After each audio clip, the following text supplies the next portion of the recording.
popular and fun-loving college student.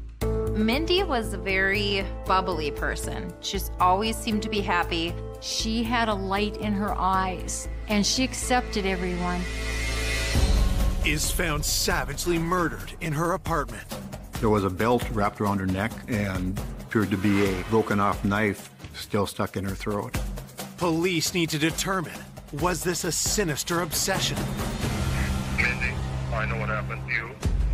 God picked the beautiful flower. He had called and left numerous messages on her cell phone. Just really a strange type of relationship.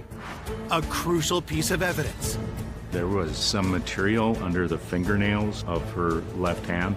I know you got a mark on your hand. How did you get that? Shines a light on a dangerous predator no one saw coming. I was very shocked. I think everybody was. He was not the man we thought he was. I don't think I would ever expect that outcome at all.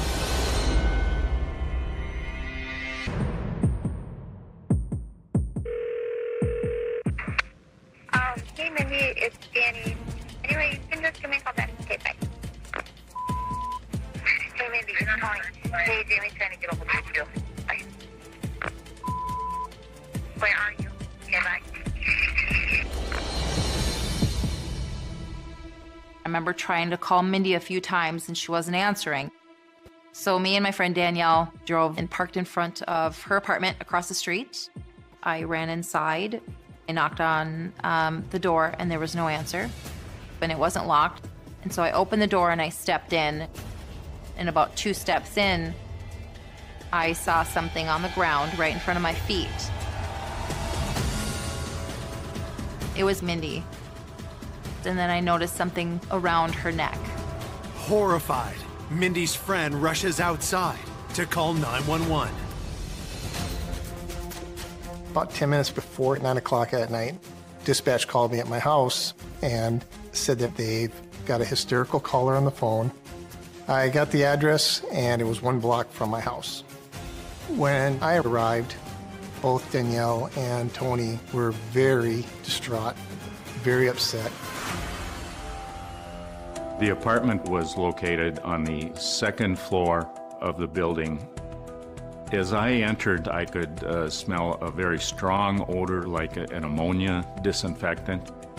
The body of the victim was laying across the entry hallway. And it appeared her throat had been half cut open. Detectives begin their investigation and identify the victim as 22-year-old college senior Mindy Morgenstern. I knew Mindy. She was a student at the college. I'd seen her at a lot of their events, and to see that it was her, I was really surprised and quite shocked. There was a belt wrapped around her neck and appeared to be a broken-off knife still stuck in her throat.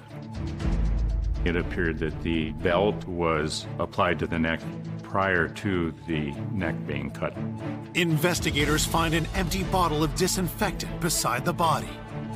Somebody had poured the disinfectant over her body, possibly trying to destroy any type of evidence. The killer tried to cover their tracks, but investigators find something they missed. There was some material under the fingernails of her left hand where possibly Mindy had scratched her assailant. We felt that this was going to be a DNA forensic type case based on materials that were found on Mindy's fingernails. And to preserve that, the hands are placed in bags for autopsy. She had a purse around her right arm. Her wallet was laying just outside of the purse.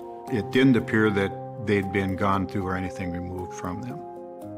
There was clean laundry around the body and a laundry basket. It almost appeared as if she was attacked as she was going in the door with that laundry. It did not look like the apartment had been ransacked or gone through, so it didn't appear that theft was a motive in this killing. There was no sign of any forced entry into the apartment. It told us that the person was either in her apartment or followed her in. Her cell phone was located, and the first missed call on that phone was at 12:47 p.m. on September 13th. That gave us some indication as to what time the attack may have occurred.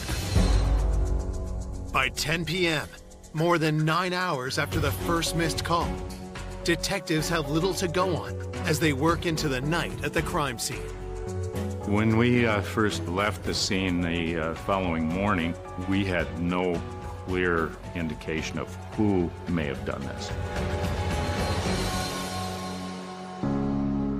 Police reach Mindy's sister to inform her of the murder, and she delivers the tragic news to her parents.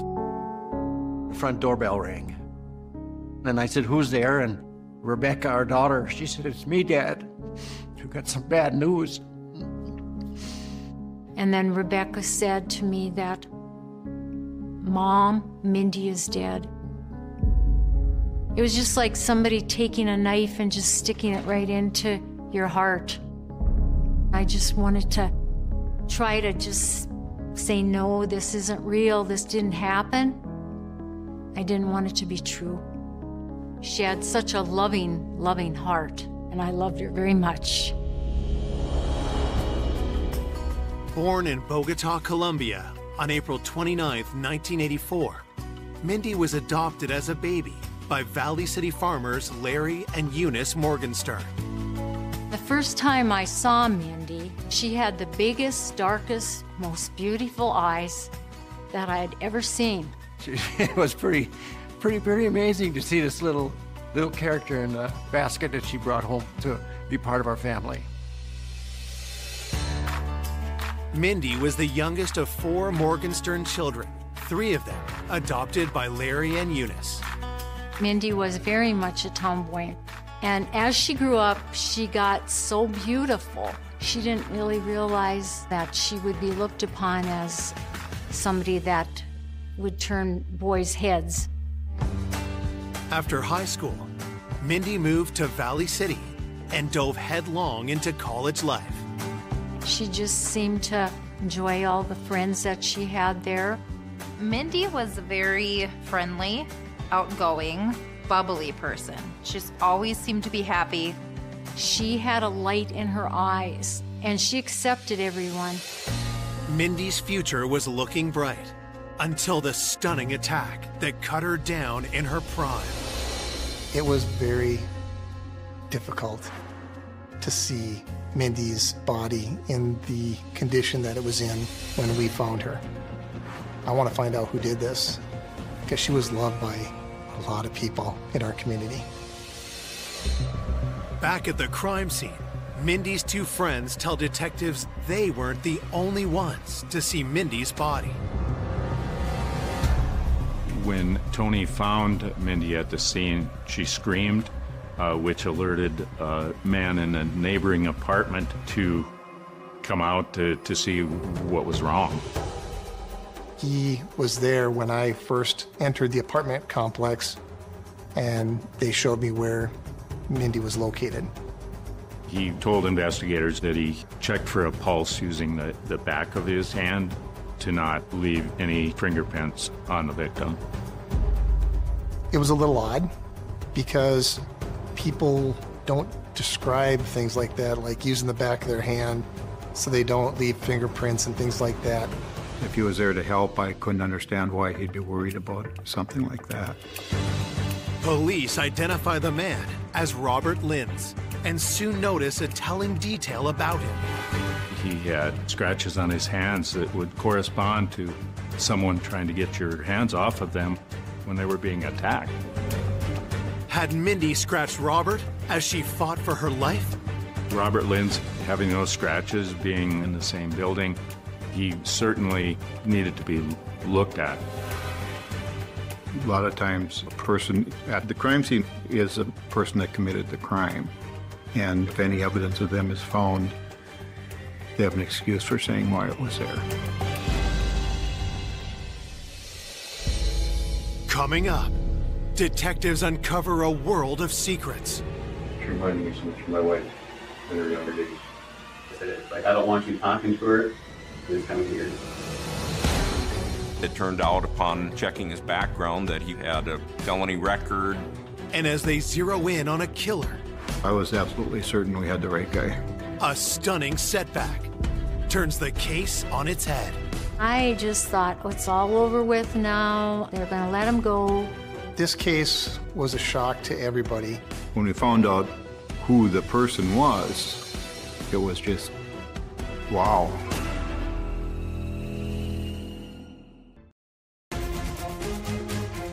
Police investigating the murder of 22-year-old college student Mindy Morgenstern have just identified their first suspect, her neighbor, Robert Linz. When officers met Robert Linz, they noticed some scratches on his hands. And he also used the back of his hand to see if she was deceased or not. His concern was he didn't want to leave any fingerprints or DNA in the apartment because he had nothing to do with the incident. Suspicions aroused. Police bring Robert Linz into the station for an interview. Did you know her? I knew her in passing, see her every day. All he knew about her is that she was a pretty girl and that she lived in the apartment building. When investigators dig into Robert's history, they find something troubling. It turned out upon checking his background that he had a felony record. I got popped, let's see, with a stolen car, and gun. My original sentence was 2 years and 8 months. Robert Linz was in the criminal system out in California. He's street smart, and he knew not to leave fingerprints at a crime scene. Detectives ask Robert how he got the scratches on his hands. All your hands are really cut up and stuff. Is that normal from work? Yeah, this is an everyday thing. Handling steel and stuff? Yeah, all day long, steel. I get cut pretty bad, constantly. He claimed he worked at a place where they built steel buildings and stuff like that, and he got the bruises on his hands from his job. Police cut to the chase and ask Robert where he was on the day Mindy was murdered. No, it wasn't anything out of the ordinary, regular day work. What time do you usually start? I'm there like 5 minutes to 7. Robert Linz told investigators that he had been at work that day from 7 in the morning, and he didn't arrive home to his apartment until about 5:30. We talked to his employer. He did work all day. He did work with steel, so it's very easy for him to cut his hands. So there was really nothing to put him at that apartment at the time the crime occurred. Still, police aren't ready to rule out Robert just yet. We asked him to provide DNA sample, which he agreed to. While they await DNA test results, police canvass Mindy's neighbors. We were looking for anybody that might have seen something, heard something, so we can get a better timeline as far as when this might have happened. While going door to door, investigators are pleased to see a familiar face.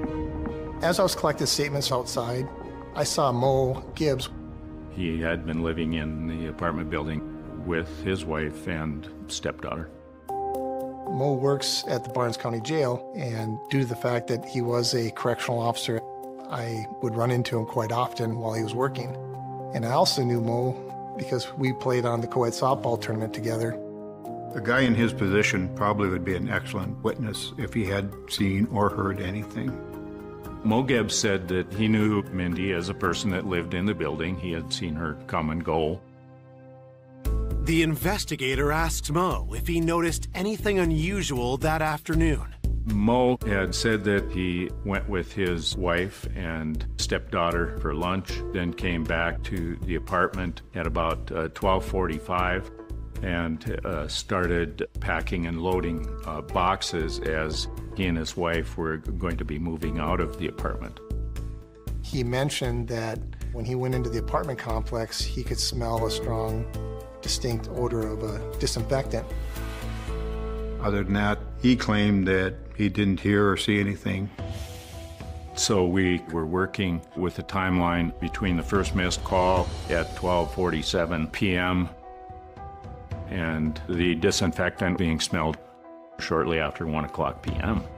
So we figured she probably was deceased prior to 1 o'clock in the afternoon.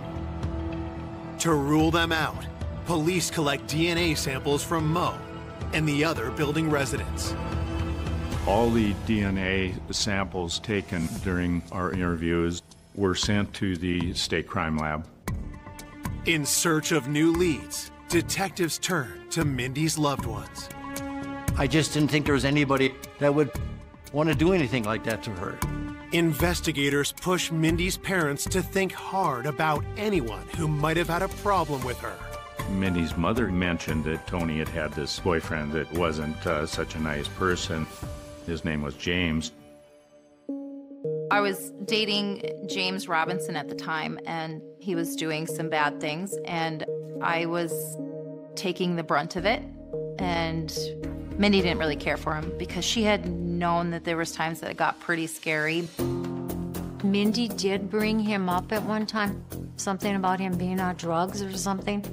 Mindy was trying to get Tony to quit seeing James, and that may give him some reason to hold a grudge against Mindy. This James Robinson didn't look like he wanted his girlfriend, Tony, to be friends with Mindy. She did, obviously like a friend does, get out. You need to leave. He's not a good guy. This isn't a good relationship. In trying to help her friend, had Mindy made a deadly enemy. It seemed like an attack was personal in nature. It made me think that maybe this guy had something to do with her death. Investigators are hunting for the killer of popular college student Mindy Morgenstern. They now suspect James Robinson, who may have held a grudge against Mindy for trying to turn his girlfriend Tony against him.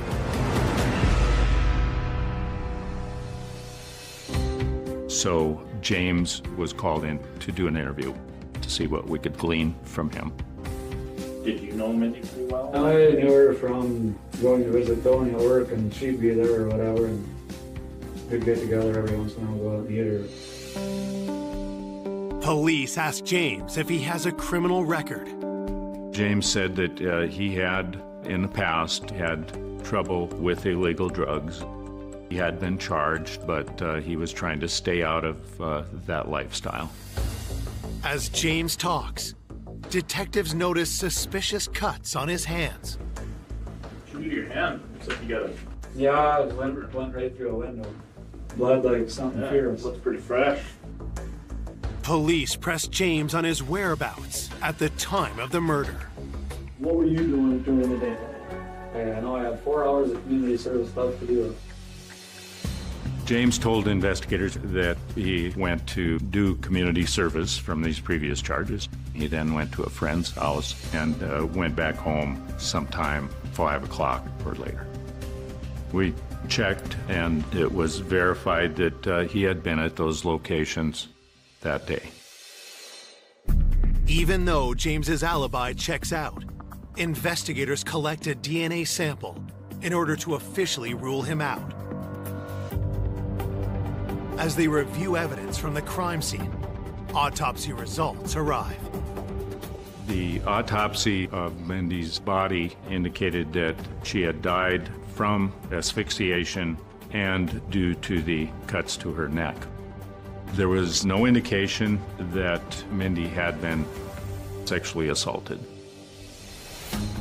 Still awaiting results on DNA collected from Mindy's fingernails, detectives turn to her coworkers for new leads. Mindy had been working at a restaurant in Valley City as a waitstaff. It was important to interview Mindy's coworkers and see if they knew of anyone unusual in the restaurant that stood out to them.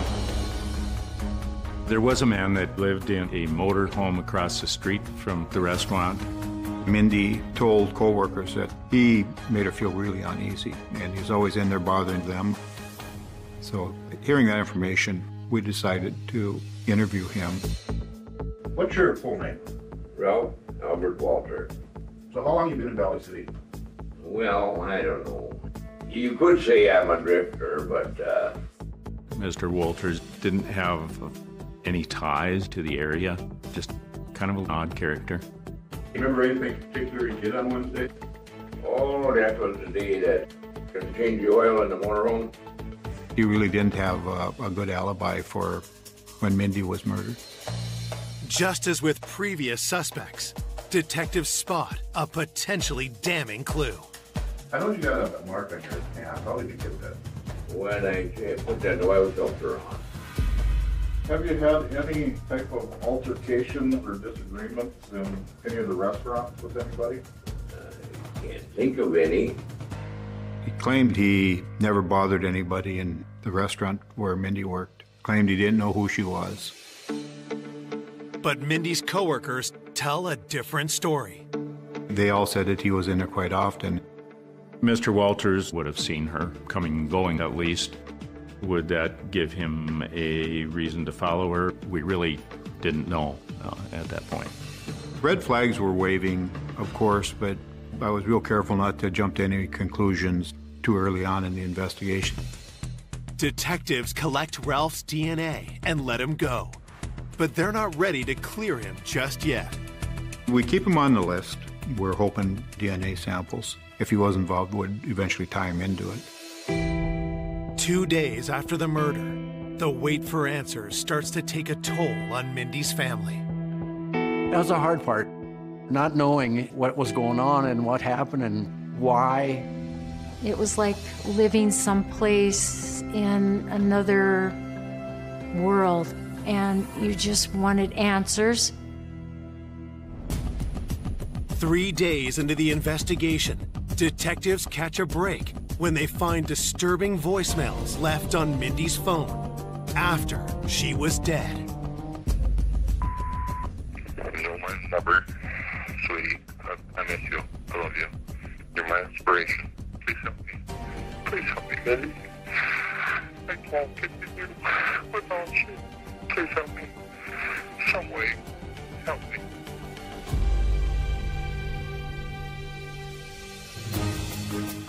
Detectives search the number and discover that it belongs to a man named Rodney Kuznia. After Mindy had passed away, he had called and left numerous messages on her cell phone. Investigators rush to find out who Rodney Kuznia is and why he called Mindy after her murder. Mindy's friends had told us about a previous boyfriend by the name of Kyle Kuznia. They had been very serious and they had broken up the prior year. Mindy's phone indicated a lot of calls between she and Kyle's father, Rodney. We thought this was really odd because why would an ex-boyfriend's father be so interested in Mindy? There was some indication from Mindy's friends that Mindy had told Rodney to quit calling her. It's been 3 days since 22-year-old Mindy Morgenstern was found brutally murdered in her apartment. Police have a new suspect, an ex-boyfriend's father who left suspicious voicemails for Mindy after her death. Mindy, this is Rod. I know what happened to you. Please don't hear your voice. Can't take it. I love you, kid. God picked a beautiful flower. I'm sorry that happened that way. It happened to you.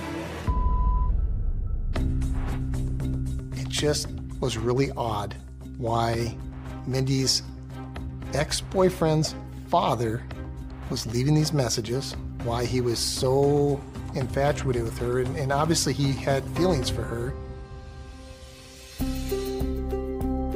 Eager to learn more about Mindy's communication with Rodney, detectives start by questioning his son, Kyle. Kyle was Mindy's ex-boyfriend, and Mindy, I think, still had feelings for Kyle. It was found that Kyle had broken off his relationship with her a year before and was planning to get married to someone else, and had really had very little contact with Mindy since that time that they had broken up. I feel a little bad that maybe I could have handled it a little different. Have you had any other contact with her? No, that was the last time I ever talked to her. I know she would kind of get information kind of through my dad. Him and her would continue to talk. After verifying that Kyle was working out of town on the day of the murder, detectives turned their questions to his father's relationship with Mindy. It's like, I don't want you talking to her. You know, 10, 20 years down the road, you guys are still going to be talking, and it's kind of weird. It is kind of weird. Yeah. It was actually ruining his relationship with his father because Rodney was so involved with Mindy still. I even asked my dad to, but I would appreciate it if you guys would stop talking. Rod Kuznia had an almost unhealthy amount of contact with Mindy, and then that continued even after Kyle and Mindy broke up. The calls were very frequent, like multiple times daily, and it really made us wonder, did Mindy want him to quit calling her? Did that make him angry? Detectives bring Rodney Kuznia in for an interview. He was at least in his 50s, and we weren't sure what it was that he wanted out of Mindy. You and Mindy became, as you call it, friends. She dated your son. Correct. I don't understand the relationship. Well, you'd have to know Mindy. She was quite the bubbly character. She reminded me so much of my wife in her younger days. Detectives press Rodney about the messages he left after hearing of Mindy's death. I did call after I heard the fact and left a message. I know it's really stupid to do that, but I wanted her to pick up and have it. What did you tell her? Oh, God picked the perfect flower. It was just really a strange type of relationship between a man that was her boyfriend's father and her. Detectives press Rodney on his whereabouts at the time of the murder. Rod Gutznia indicated that he was working on his farm with his two sons from 7 in the morning till early in the evening. We checked and verified that, yes, he had been at work that day. Detectives collect DNA from Rodney, but with nothing concrete against him, they must let him go.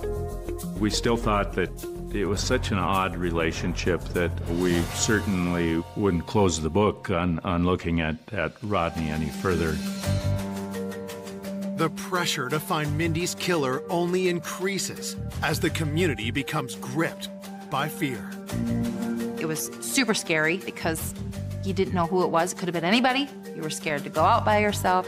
You were scared to do anything. It wasn't safe Little Valley City anymore. 6 days after the murder, Mindy's funeral draws hundreds of mourners. We had the funeral at the high school gym because we didn't think everybody could fit into the church. Well, there was over 500 people at the funeral. The police told us they would have some undercover agents watching because they didn't know for sure if this person was, after her or after us. And you get kind of paranoid of anything like that happening until they finally catch the right person. The day after Mindy's funeral, investigators receive surprising news from the crime lab. The state crime lab called and said that we have a positive match of the DNA. The DNA extracted from under the fingernails of Mindy matched an unsolved brutal sexual assault in Fargo 2 years previously.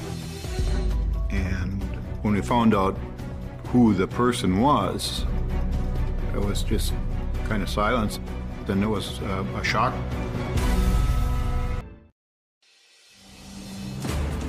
One week after the murder of 22-year-old Mindy Morgenstern, detectives received DNA test results that turn the case on its head.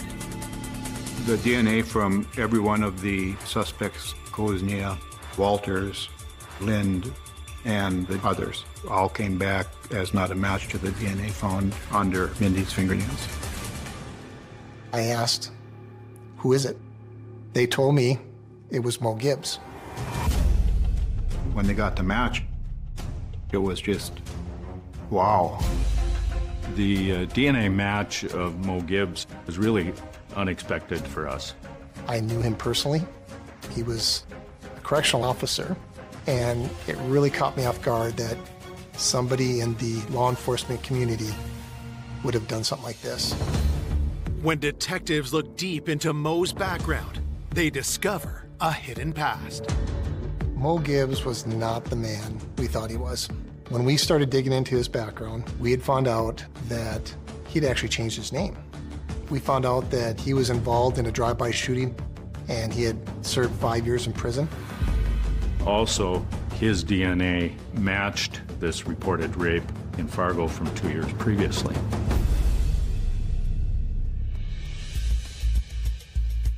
Given Mo's violent criminal past, detectives come up with a strategy to lure him into the station.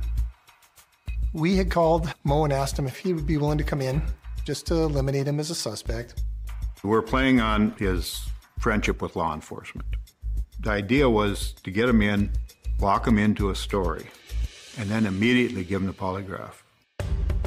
Mo Gibbs lived in the apartment building that Mindy lived in, and he said that he had seen her around, but he really didn't know her at all. Mo said that he had worked at the jail the previous night, had gotten home about 7 in the morning, and then he started packing and loading boxes out of the apartment. Anything unusual that you noticed in the apartment building? Nope. I didn't notice anything out of the ordinary the whole day. You know, I was back and forth. Scratches were observed on Mo's hands, and Mo stated that he got those scratches from moving boxes. The polygraph operator asked him if he'd ever been in Mindy's room or in her apartment. I went to her place one time, and that was probably either a week and a half or 2 weeks ago.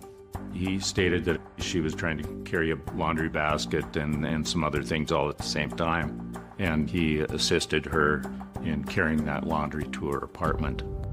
I'm thinking that he wanted to have an excuse for having evidence in that apartment. With Mo's story in place, the polygraph can begin. Regarding Mindy's death, do you intend to truthfully answer those questions? Yes. Did you injure Mindy and cause her death? No. At the conclusion of the polygraph examination, the examiner felt that there was some indication of deception. There's a little bit of indication there that something is bothering you about this, and I guess I just want to try and get it resolved. I mean, I don't know nothing about it. I mean, as far as anything else, I wasn't there, so it's not bothering me that I know. I mean, because I know I wasn't there. Okay. What do you know about DNA? Nothing. Nothing?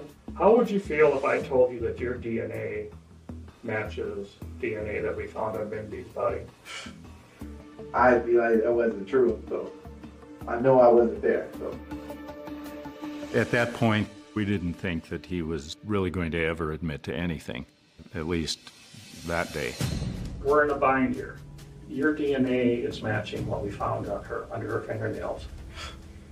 I don't know how my DNA was under her fingernail. When we get DNA back though, and it says, this is the person that matches this person out of so many million, we can't argue with that, Mo. Plus, I'm going to let you in on something else here. The DNA that they match, that they brought up, it also matches the DNA that was found on a girl that was sexually assaulted 2 years ago in Fargo. Okay. He was arrested immediately after that interview and charged with murder. Could you stand up, please, and put your hand behind your back? We have an arrest warrant for the murder of Mindy Morgenstern. News of Mo's arrest opens a floodgate of shocking accusations. A number of female inmates in the jail where Mo Gibbs worked came forward and said he's been doing sexual stuff to us in the jail for weeks or months.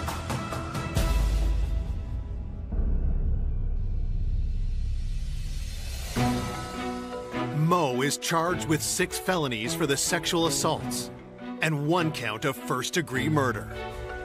It was a very, very much a shock when they revealed who was arrested. I was very surprised and very shocked due to the fact I knew him personally, but it was a great feeling to get the person who had done this horrific crime.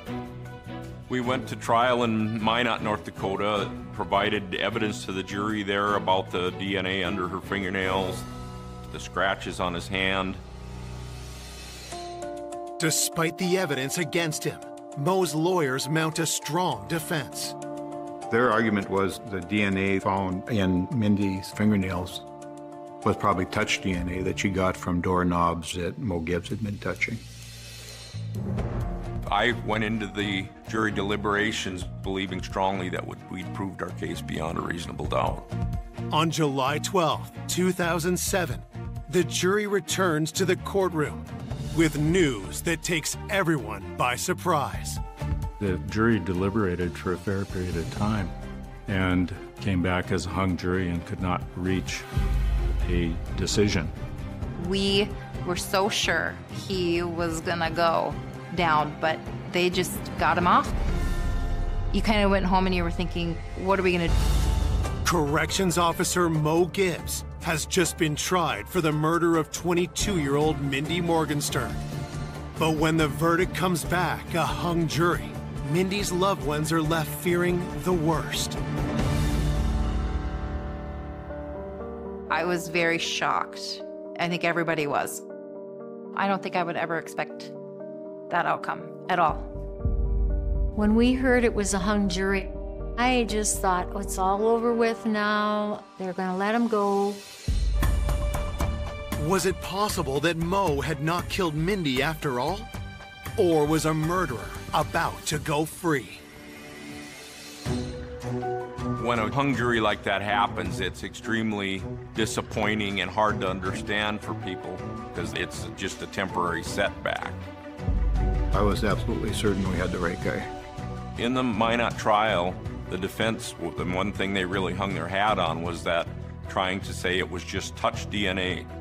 We felt it was obvious that to get DNA under your fingernails, it wasn't from touching any kind of doorknob. So we wanted to totally rule that out, and we're able to find another expert to help us do that. On October 22nd, 2007, more than a year after Mindy's murder, Mo Gibbs goes on trial for the second time. The expert described this as a vigorous assault. The amount of DNA was not from touching a doorknob or a laundry basket.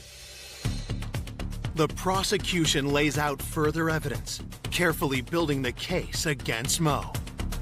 Mo Gibbs' phone was seized after his arrest. There were never times when he went for an hour or more that he was not texting or doing something with his phone. He got off at 7 in the morning from his shift, and he was continually either emailing or texting people until he had to go pick up his fiancée to go to lunch. He dropped her back off around 12:30 or 1 o'clock, and that's when we believe he came back to the apartment building. Mindy's last missed call was at 12:47 that day, and for the next 2 hours, Mo Gibbs was doing something else other than sending texts or sending emails. With DNA and other evidence placing Mo at the scene, the prosecution lays out their theory of the murder. I believe that Mindy was carrying clothes into her apartment, and Mo Gibbs was in the hallway and got her in there and pushed her on the floor and attempted to rape her. I think Mindy fought back, and things went drastically wrong. I think what happened was he tried strangling her with a belt. It wasn't going as he wanted it to. She wasn't dying fast enough. So he got a knife and he stabbed her. And then when he got done, he finds a cleaning solution, dumps it on her body. And then he gets the heck out of there. Then he starts back with the texting and emailing and went on with his life.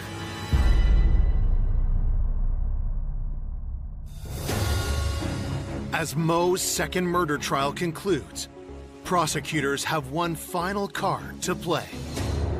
There was a cellmate of Mo Gibbs while he was awaiting trial that had told investigators that Mo had admitted to killing Mindy. Gibbs had told him that he'd done it. He'd do it again if he had the opportunity.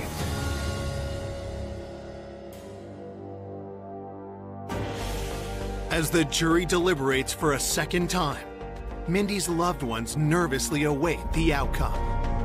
And I was wondering, what's going on? I wanted to know things. I wanted to hear what was coming out of their mouths.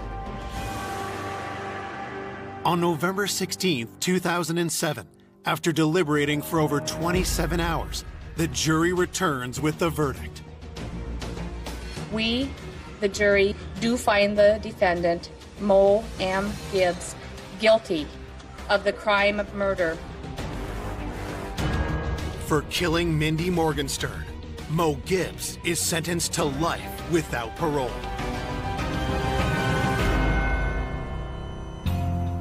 He got a 12-year sentence on the unsolved rape and 15 years on the jail sexual assaults that had happened. It was a relief that they finally caught the person, that he wasn't going to be out there to do it to somebody else again. The fact that Mo Gibbs is going to be in prison, it was finally over with. We could finally go on and just try to get through life the rest of the time that we had. Mo got what he deserved.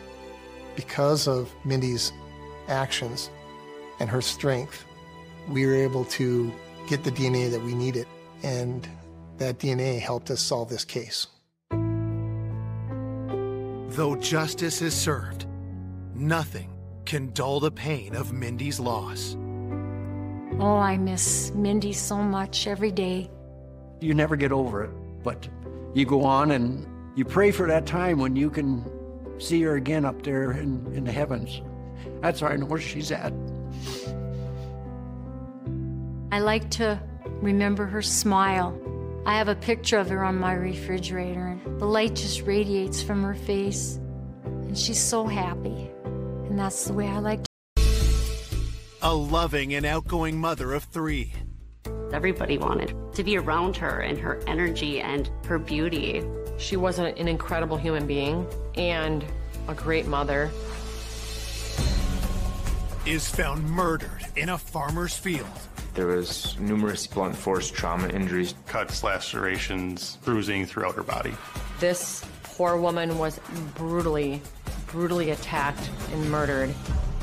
As detectives hunt the killer, they unearth dark secrets. All the information kept leading us to think that he was trying to find a way out of this relationship. He would throw stuff, break stuff. He was really controlling. He was really manipulative. They had an argument, something happened, it went too far. Then, new revelations turn the case on its head. In the video, there is a male party following her into the darkness. I had absolutely nothing to do with. What did you have nothing to do with? And point to a predator no one saw coming. It was definitely a very big twist. When the news came out, he made me sick when I saw him. He looked like a monster. Green Bay, Wisconsin is a relatively small, close-knit community where a lot of people know each other. Obviously, our claim to fame is having the Green Bay Packers in town here. So during football season, pretty much everything centers around that.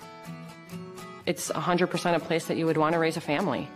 The crime rate in the Green Bay area is generally very low, especially when it comes to violent crime. On a warm May afternoon in 2016, nearby Brown County Sheriff's Office gets a troubling 911 call from a local farmer. Brown County 911, what's your emergency? Oh, God. We just found a human body. Is it a male or a female? It's got long hair, but I didn't go near it. I'm about at the top of a hill just looking down on it. The 911 call was from farmers working in a field, and they located a body. Investigators raced to the farmer's field on the outskirts of Green Bay. The body was behind a brushy, woody area, not visible by the road itself. It was laying face down with arms spread across the front of her head and feet towards the road. The victim was a blonde female, approximately in her 30s. Past that, we really didn't have any identifying information other than the pink wristband on her wrist. There was a distinct pattern that we found on the victim's back, which appeared to be from the sole of the shoe. It wasn't until the body was turned that all the injuries were located. The extent of injuries that she suffered were pretty horrific. There was trauma to her neck that would indicate possible strangulation, in addition to lacerations, bruising throughout her body. Her fingernails were damaged, indicative of defensive wounds. That tells us that she was fighting for her life. There were nail clippings taken for the potential of any DNA from the suspect underneath her fingernails. We were looking for anything that could be used as a weapon. However, the search of the area didn't reveal anything. After questioning the farmer and clearing him of any suspicion, investigators try to determine how the victim ended up in his field. The area was searched thoroughly for any clothing that may have been left behind, any other tracks, footprints. There were a set of tire tracks that went from the driveway to where the victim's body was found and then circled back towards the driveway. The farmers work in the field were using a skid steer and a four-wheeler, and they definitely didn't match those pieces of equipment. We definitely felt like this was likely the suspect vehicle that was used to transport the body there. As detectives continue to process the crime scene, the local sheriff's office receives another call. Brown County Public Safety, this is Therese. How do I go about, with missing persons? Okay, and who's missing? My girlfriend. What's her name? Nicole Vanderheiden. Our dispatch center received a phone call from a party named Doug Dietrich reporting that he did not know where his girlfriend was. And the last he had seen or heard from her was the night before. We felt very strongly that the missing person report was going to involve the victim we had in the field.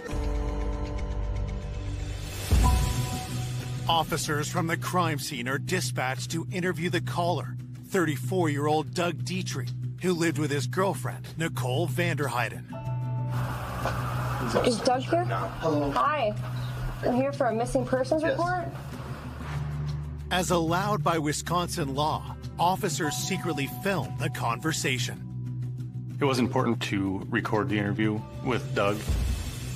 Based on the victim in the field, it's always in the back of our mind that this could be some kind of domestic violence issue that happened.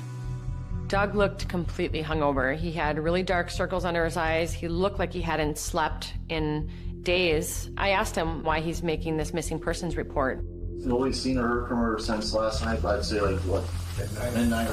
Okay.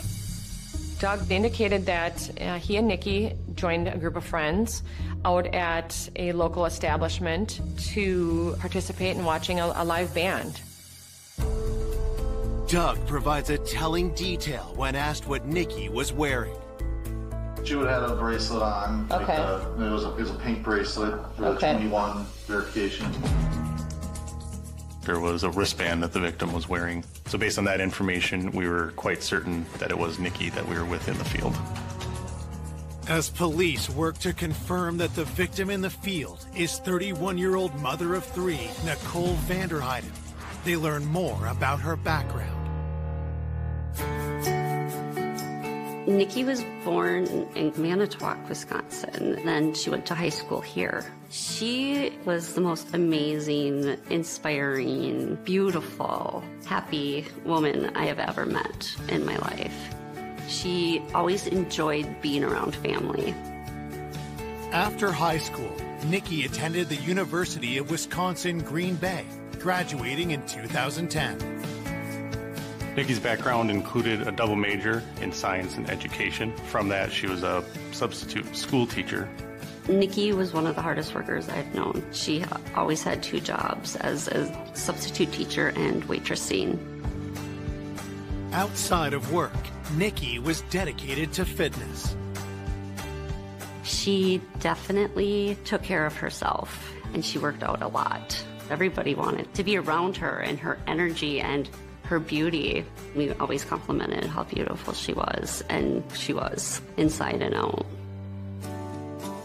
In 2005, Nikki got married and had 2 children, but the marriage ended in 2012. Nikki was definitely a hands-on mom. I think it made her proud to be able to do that, because being a single mother is not easy. Then, in 2015, Nikki met Doug Dietrich. Nikki and Doug had a spark.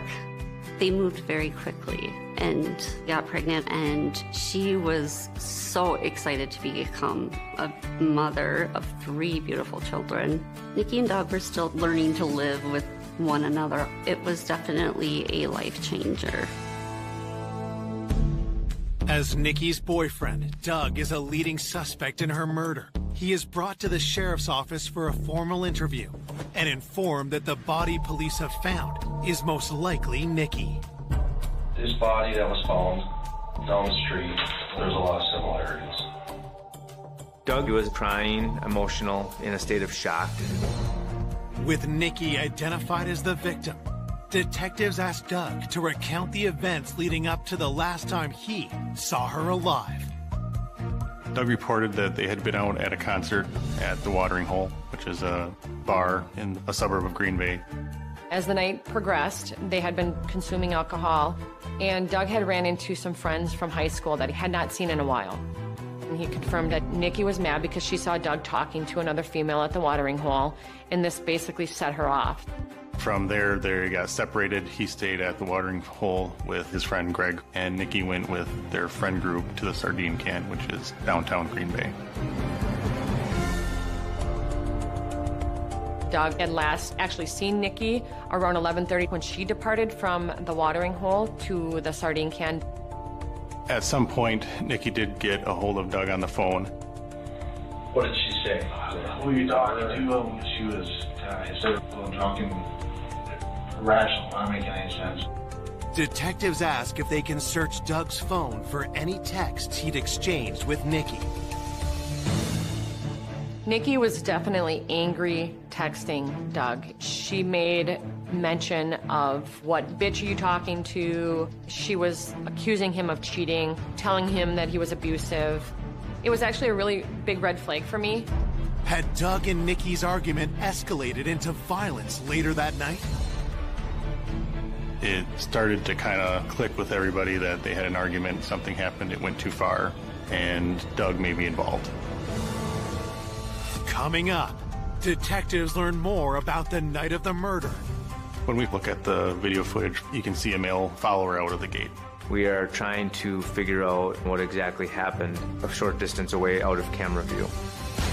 She's not wanting to have anything to do with him and starts turning into an argument and becomes a little bit physical. And uncover surprising new suspects. I'm going to tell you that your timeline seems so abundantly rehearsed. The time to be honest with us is right now. Before a stunning twist throws the case into turmoil. The true killer came completely out of left field. The Google dashboard data showed him at every single crime scene that we had. I was very concerned who this could be. Who did this to our beloved Nikki? After confirming that the body discovered in a farm field is 31-year-old mother of 3, Nikki Vanderheiden, police suspect that her violent murder may be linked to an angry exchange of texts she had with her boyfriend Doug Dietrich the night she was killed. The text messages definitely led us to believe that if Nikki would have made it home, and if she would have had contact with Doug, there would have been some sort of altercation. When detectives pressed Doug about what happened that night, he claims that after 12:30 a.m., he and his friend Greg left the bar they'd been at to look for Nikki at another bar. Doug describes getting the sardine can with Greg, finding that Nikki's not there, and then continuing to look around for her and being concerned. Doug stated that he had assumed that Nikki made it home and that she would be there when he got there, so him and Greg got in their car and drove home. With Nikki's 2 older children away for the night with their father, Doug says he got home to find the babysitter and his son, but no Nikki. She said we haven't heard from Nikki, and I was just kind of figuring wherever she went, you know, with friends or whatever. And that's why I went to bed.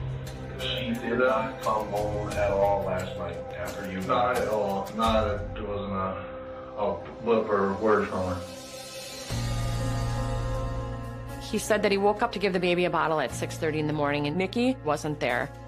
And it did not appear that Mr. Dietrich was all that concerned until later in the day, which drew our suspicions. I did have concern as to why did it take until about 4:30 the next day to report her missing. Following their interview with Doug, investigators obtain a sample of his DNA and release him.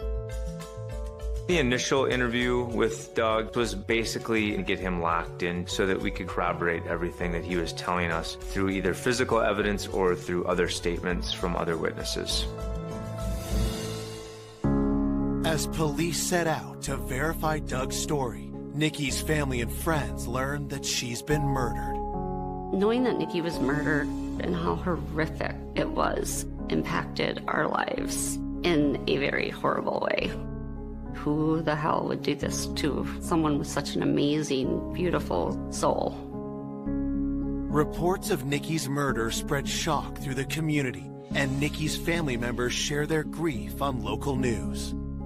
Heather Meyer and her family say it doesn't seem real. Terrible. Absolutely terrible. She's been extremely up and down, numbing pain. As Nikki's loved ones continue reeling from her death, an officer from the sheriff's office makes a crucial find.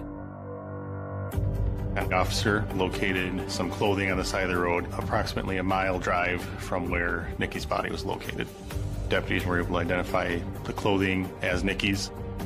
There was blood located at numerous areas in the clothing. The majority of the blood was in her pants area. There was also a purse located which contained her ID. Her cell phone was also found at that same location. It was pretty apparent that it just got tossed out the window in a panic just by the suspect wanting to get rid of it. As they submit Nikki's items to the lab for testing, detectives receive her autopsy report. The primary injuries were the strangulation and trauma to the head. They had discovered over 240 injuries to Nikki's body, including 30 to her head and face area. The last few minutes of Nikki's life would have been very painful. There were injuries to her genitalia, which could be indicative of a sexual assault. The medical examiners did do a sexual assault exam, which included swabbing for evidence. The lab started finding a partial male profile, but they didn't have enough information to get an identification of it. The crime lab advised us that we would need to continue to submit samples that the suspect would have touched. We're only allowed to send in so many exhibits at a time as the crime lab is very busy. We have hundreds of swabbings of Nikki's clothing, so I started off with areas where you would more likely see some touch DNA. While they await answers from the crime lab, detectives get a hold of security video to learn what they can about Nikki's last hours. When we first were able to take a look at the video footage from the sardine can, we were able to identify Nikki there with Doug's friends. Initially, she appeared to be having a good time, dancing around. The later portion of the evening, we can see Nikki and her group of friends at an outside table, and you can see Nikki looking down at her phone. You can tell by her body movements that she is upset. And eventually she gets up and storms off through an entrance that they're sitting nearby. What detectives see next catches their attention. After Nikki leaves, you can see a male follow her out of the gate. Police ask themselves, who was this man? And was he involved in Nikki's murder? We knew that his information was going to be vital. That was the last time Nikki was seen before she was killed. We wanted to know everything that he saw and heard because he's the last known person that we knew that saw her alive. The day after Nikki Vanderheiden is found murdered in a farmer's field, investigators are trying to track down the man seen following her out of a bar just hours before she was killed. In the video, there is a male party following after Nikki and walking off into the darkness. We are trying to figure out what exactly happened a short distance away out of camera view. Officers are dispatched to interview patrons who were at the bar that night. Based on the interviews with witnesses, we knew that male was Aaron Kalinsky. This was a friend that they were with earlier in the night. Police track Aaron down and bring him in for an interview. Aaron advised us that throughout most of the night, Nikki was having a great time. And then at some point, he saw a mood shift in her. He basically had said that Nikki was trying to get a hold of Doug and that he wasn't responding. Nikki ultimately became very angry, and that's when she left the sardine can on foot. Aaron describes following her and trying to convince her to come back and get a taxi or an Uber to go back home. What Aaron says happened next raises detective suspicion. But she's not wanting to have anything to do with him, and it starts turning into an argument and becomes a little bit physical. At one point, Nikki fell to the ground on her own, and she started creating a bigger scene. Aaron advised us that she began kicking and punching at him as he was trying to help her up. He had tried to tell her, hey, we can get you home, you can come with us, but she refused. Aaron noticed that there were people in the neighborhood seeing what was going on, so he decided to just leave it alone at that point. Investigators wonder if there's more to the story than Aaron's telling them. We were actually able to find those people, and they indeed remembered a female and male yelling or having a disagreement. Continuing to watch the video, Aaron does return a very short time later, and based on the other statements from the friends that were with the group, we knew that Aaron didn't necessarily do anything wrong. Aaron says he and his friends took an Uber home, never to see Nikki alive again. There was video footage that showed Aaron and the other group leaving in an Uber, and there was no indication that they had come back to the area after they left. With Aaron crossed off the list, police continue scouring the bar's security video for clues and find something unexpected. We eventually saw Doug and Greg arrive there. Doug told us they're looking all over for Nikki, but the video is showing that he and Greg go to the bar and just start hanging out. It definitely isn't consistent with the sense of concern that he was initially talking about.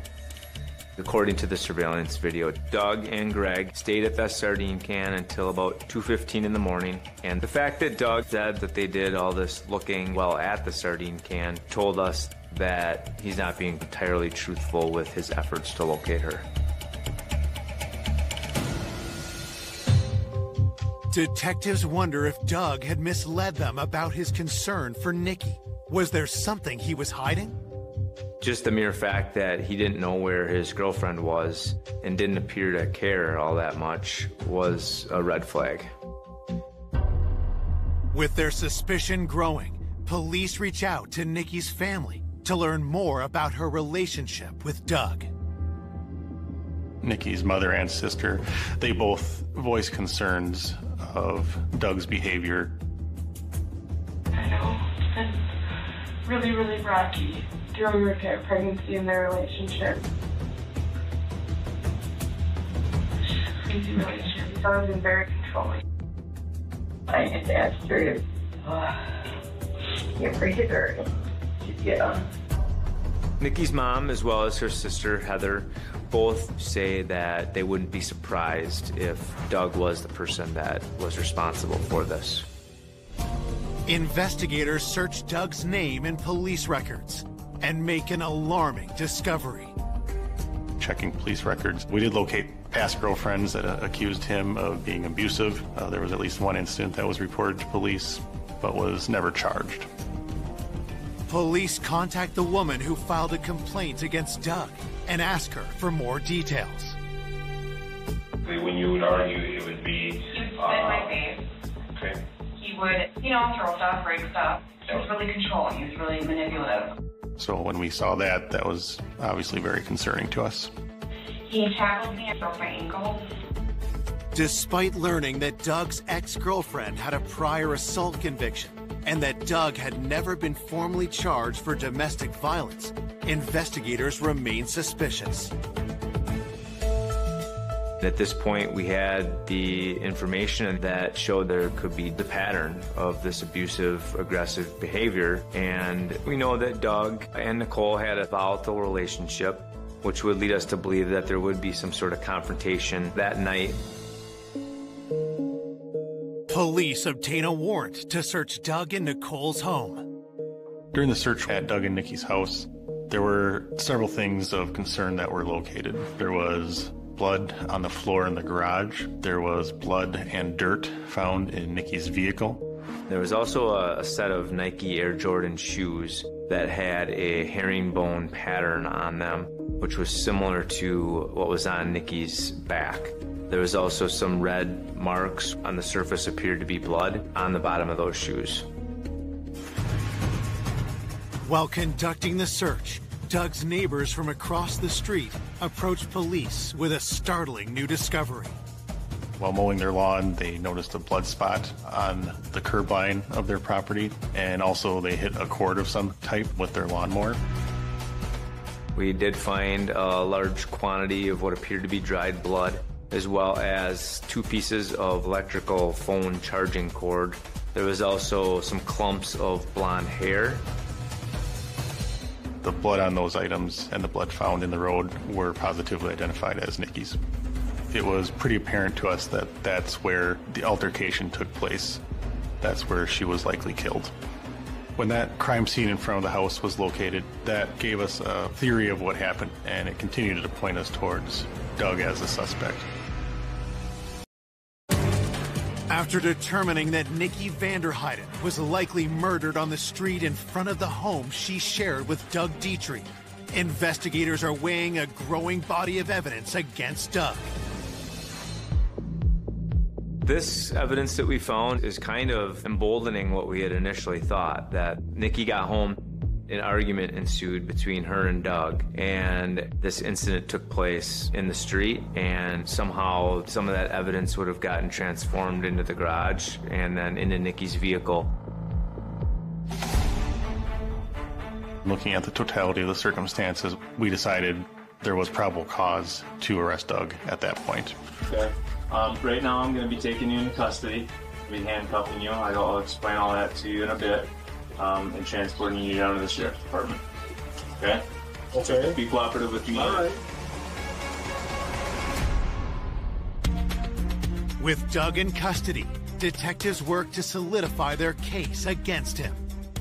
When we did the search of Nikki's car and found the blood and the dirt in the car, it was initially thought that that may have been the vehicle that was used to take Nikki to the field where she was located. One of the things that we learned was that she had a progressive snapshot device in her vehicle, which is used for driving behavior, insurance rates. But we figured that this could help us show location from the night she was murdered. Once we got those records back, it was found that her vehicle did not move the night of her murder. At that point, all kinds of questions are still out there. The big one being if Doug was involved in this, how Doug may have moved her. Did he use a different vehicle? Did he have help? We knew that Doug's vehicle was not in play. It was at the watering hole all night, where it was verified on video. One person whose name came up was Greg Matthew, who was actually driving Doug during their night out and dropped Doug off at home. Greg was Doug's best friend, was with Doug that entire night, and we were focused on him maybe being an accessory. Investigators bring Greg to the sheriff's office and ask him about the night of the murder. Greg was very exact about timelines of phone calls and what they did that night. 12:15, got in my car, Nikki was calling him, yelling at him, telling him she's leaving. By the time we get back to the sardine can, all of our friends left. At what point we left, it was probably 2:15. Got to Doug's house probably at 2:45 and went back to my house. My parents were home. They know that I was there the rest of that night. Greg's timeline was very consistent with Doug's, which was suspicious in nature that you usually aren't going to have your times down that pat. I'm going to tell you that your timeline seems so abundantly rehearsed, so that the time to be honest with us is right now. We pressed Greg very hard, hoping that we would find some sort of inconsistencies in his story or get him to crack and finally turn on Doug. Honestly, I had absolutely nothing to do with what? What did you have nothing to do with? Anything to do with? What did you have nothing to do with? So I would like to leave. After becoming upset with some questions, he did leave while investigators were still sitting at the interview table talking to him. Investigators asked Greg's parents to confirm his alibi of coming straight home from Doug's shortly after 2:45 a.m.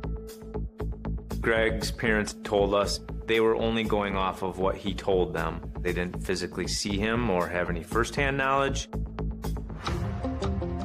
While detectives keep Greg on the board as a potential accomplice to Doug, they receive DNA test results from the crime scene. There was little to no sign of Doug's DNA anywhere on Nicole's body or clothing. Doug's DNA profile is not matching up with an unknown male DNA profile that we're finding on those items. Test results on other evidence bring even more disappointing news for investigators. It turns out the blood on the floor of the garage was likely from a turkey that Doug had killed while hunting. The blood in Nikki's car was from one of her other children, and it was not Nikki's. What we thought was blood on the bottom of the shoe tested inconclusive for blood. So all those things that we thought we believed to be Nikki's blood turned out not to be. We also got location data from Doug and Greg's cell phones that corroborated their account of where they were that night, down to the times they left the bar, the route they took home, then when they got back to Doug's house, and from there. With no concrete evidence linking Doug to Nikki's murder, authorities release him from jail. Doug's DNA isn't really showing up where we thought it was going to be, and there's still this unknown male profile that really threw a curve at us. Police believe that Nikki was murdered in front of her own home. But if Doug hadn't killed her, who had? I was very concerned who this could be, who this monster could have been that did this to our beloved Nikki.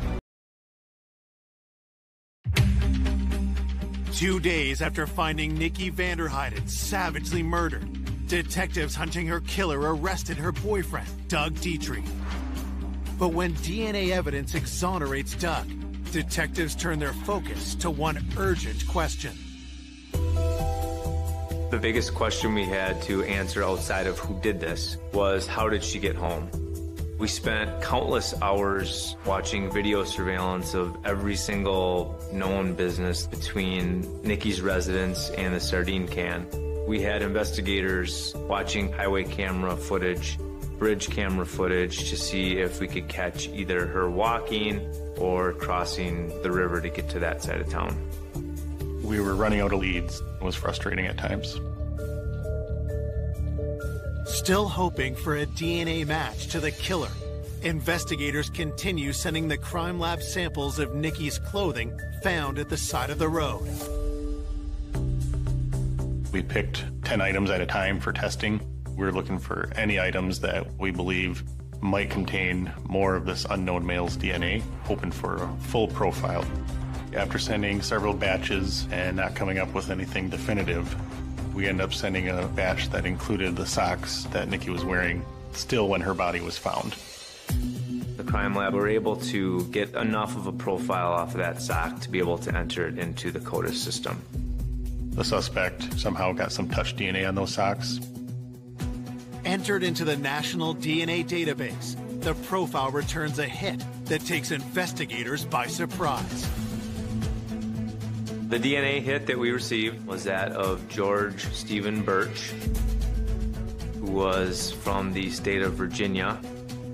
As far as we knew, he had no relation to anybody that was with Nikki that night or Nikki herself. All the information we had was leading us towards Doug. So once we got that DNA information, it was very surprising. George Birch was in and out of prison on the East Coast, and at some point earlier in 2016 had moved to the Green Bay area. So we start digging through the Green Bay Police Department records, see what we can find out about him. George Stephen Birch was contacted by the Green Bay Police Department a few weeks after the homicide for a hit-and-run car accident. The vehicle was a Chevy S10 Blazer that was found a short distance away from where Mr. Birch was staying. At the time, he was questioned about it and claimed that the vehicle must have been stolen. Suspicious about the nature and timing of the supposed theft, investigators see if his Chevy Blazer could have been used to dump Nikki's body. We ended up comparing the specs of a Chevy Blazer and the width of the tire tracks that we found in the field, and we found it to be a very near match. Digging deeper, detectives find even more evidence connecting George to Nikki's last known movements. We knew that he hung out at a bar that was down in that same general area of the sardine can. We were able to identify Birch's Google account and track the location of the cell phone that Google account is associated with. The Google dashboard data showed us road map of Mr. Birch's whereabouts that night, and he was found at every single crime scene that we had, including the farm field, Nicole and Doug's residence, the roadway where Nicole's property was found, and then back at his residence. When we got that information, we knew we had our guy at that point. Police track down George Birch and bring him into the sheriff's office. When we had our contact with Mr. Birch, it was obvious that this wasn't his first contact with law enforcement. He's very cool, very calm. The reason you're here is in reference to a homicide investigation into Nicole Vanderheiden. Okay? So, is this something that you want to talk to me about? Sir? What's that? For a lawyer. Okay. Birch didn't provide any details or provide his version of events of anything. We still didn't necessarily have the details on how they met, why they were together. But with DNA and other evidence firmly implicating him, police charged George Birch with Nikki's murder. When the suspect was arrested, it was a result of actual physical evidence, and I felt so much relief that the family would never have doubt as to who did this to Nikki. When the news came out about who did this, he made me sick when I saw him. He looked like a monster. On February 19th, 2018, George Birch goes on trial for the murder of Nikki Vanderheiden. But when he finally takes the stand, what he says leaves the courtroom stunned. At trial, Mr. Birch's explanation for what happened was he met Nikki at the bar. They were getting along, flirting, having a good time, and he ended up bringing her back to her house where she resides with Mr. Dietrich. George said they were having sex in front of Nikki's house in his vehicle, and at some point someone comes out hits him over the head with a pistol and knocks him unconscious. The next thing that I remember was literally waking up on the ground outside the truck. He wakes up and finds Nicky already dead on the ground and someone holding him at gunpoint. At that point, did you know who that individual was? Never seen him before in my life. Do you know who that individual is now? Now I do. Who was it? It was that Petrie.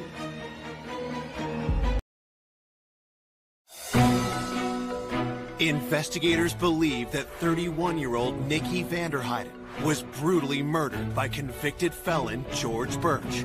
But at trial, George blindsides everyone by claiming that Doug Dietrich was the one responsible for Nicky's death. Mr. Birch in the courtroom was very arrogant, very pompous. His demeanor was that of, I'm innocent and Doug did this. Mr. Birch advised us that Doug ordered George to drive the body to the farm field. George said that Doug had ordered him to carry Nicky's body into the field and drop it. George then said that at one point he was able to get into a struggle with Doug, push him away, and get back into the car and take off. He didn't come up with that story until he had a chance to look at all the evidence that was being filed against him. George's wild allegation forces detectives to dig deeper to prove his guilt. Part of the obstacles in this was disproving that Doug did it and show his movements from that morning and that night. During the investigation, we learned that Nicky had given Doug a Fitbit device as a gift. So we realized that Doug was wearing that Fitbit device during all our contact with him. So we're able to review the information on the Fitbit device when he was home, going to sleep, and waking up again. Based upon all the Google dashboard data that we had from George, we knew at what time he and Nicky arrived back to Doug and Nicole's residence. So we were able to look at Doug's Fitbit to show that at that time that George and Nicole were outside, Doug was sleeping and not, in fact, out murdering his girlfriend and disposing of the body. Back in court, prosecutors used the location tracking evidence to demolish George's story. The act of violence that Doug allegedly did to him did not add up with any of the other evidence that we had.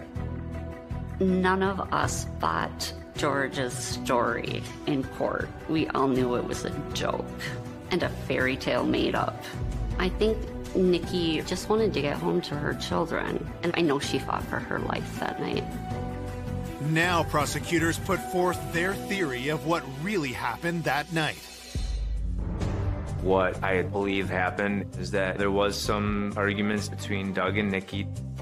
I believe that Nicky did leave the sardine can pretty upset and ended up at Richard Cranium's bar about a half a mile away.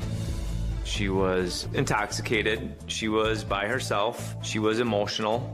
She is very outgoing, personable person. So she'd be very easy for someone to prey upon. At some point, she meets George Birch. They get to talking. He offers Nicky a ride home. She accepts it. They end up in front of her house. I believe at that point, George thought he was going to get some action for taking a girl home and didn't expect her to start fighting. And that enraged Mr. Birch. It turns into a sexual assault. At some point, he strangles her with that phone cord that was found. She fell out of the vehicle. He continued to stomp on her back and her head, eventually killing her. And then loading her up in his vehicle, driving her to a field and disposing of her body, and then going home like nothing happened.